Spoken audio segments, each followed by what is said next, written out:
Hi there, this is Jaden, the Product Marketing Manager of Aura. I will demonstrate how the remote of Aura works. As you can see, it has 6 buttons. To count from left to right, from top to bottom, each button goes like this. Button 1, switch control. To turn on or turn off the fan. Button 2, speed control. Aura has 4 speed shifts in total.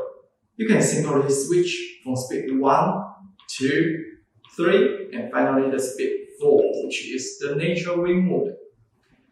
Button 3, timer control.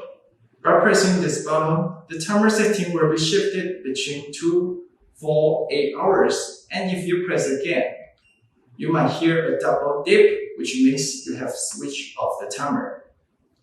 Button 4, lighting control. Press it to turn on the light. Aura has brightness memory, as it will show up the brightness just like the last time you used it. And you might switch between white, warm yellow, yellow, and shut down it if you keep pressing the button. Button 5, the control for brightness increase. Press to brighten the light. It has 5 brightness modes in total. Button 6, the control for brightness decrease. Press it to dim the light. And that's all. Thanks for watching.